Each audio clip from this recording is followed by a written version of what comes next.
Hi friends, Tara Boston Kimber here, founder and clinical director of the Counseling Hub and practicing counselor in the state of Missouri. So, today's video is going to be a quick little ditty on why your therapist should not tell you what to do.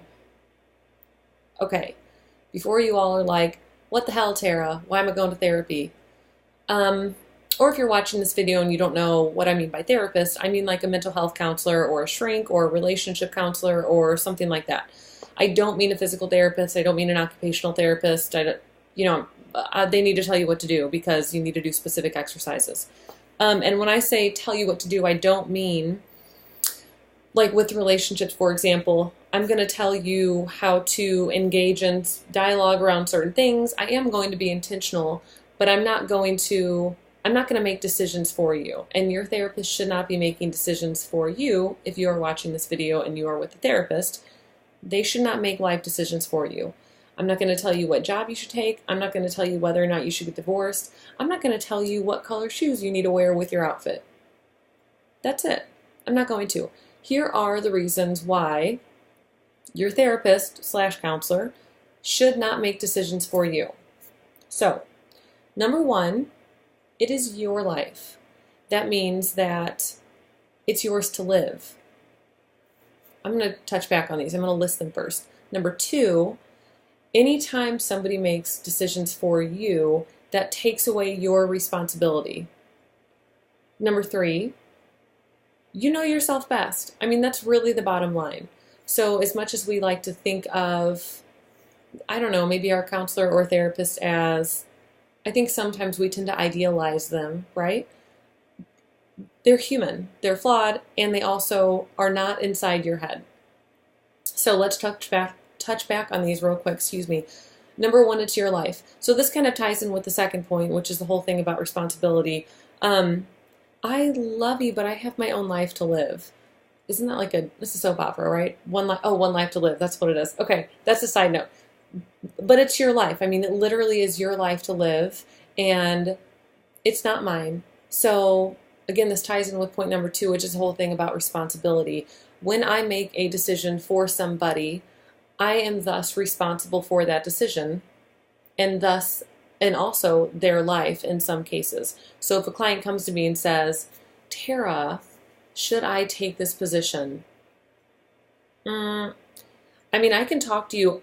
I can talk all around the decision-making process, what factors are influencing your decision, what are the pros, what are the cons, costs and benefits, what's motivating you to take this position, what motivates you to work, period. Like, what are the values you have about your career, what would be, what part of you wants to take this job, what part of you doesn't want to take this job.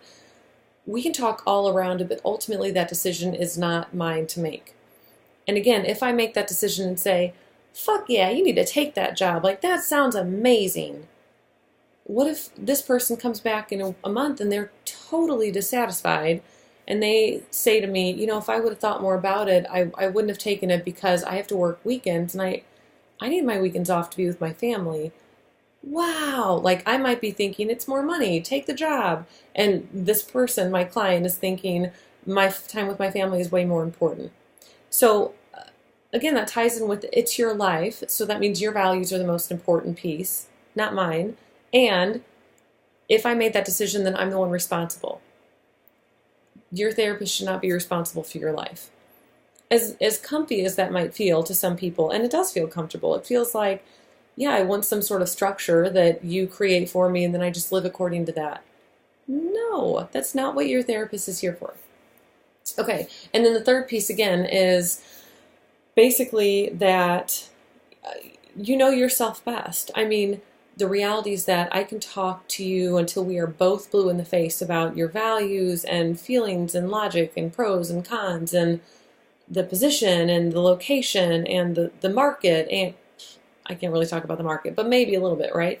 I can hear what you're saying about the market, even if I can't give much input. And still, even with all of that, I still am not inside your head. And your therapist is not inside your head if you're listening to this right now. That's just not the nature of the work. It really is for us to be kind of like reflective, and we hold up here's all the things that I'm seeing. These are all the things that seem important to you. Seems really significant, way more so than this other piece. I mean, I can do all of that and help you see it in a way that, maybe you're wrapped up and the mirror's foggy on your end. I can definitely show you from this other side what it looks like in terms of like how you're coming across, or, what you're saying or what I'm hearing. And with all that said, I'm not inside your head. So even if I asked you to rate, this is a random example of how it is to be, it's different. Even if I said, rate your pain on a scale of 1 to 10, and you said 9, let's say we both got a shot, rate your pain on a scale of 1 to 10. You say 9, I say 7. I mean, right away, we just have different experiences of the same thing. It's literally the same way with you knowing yourself best.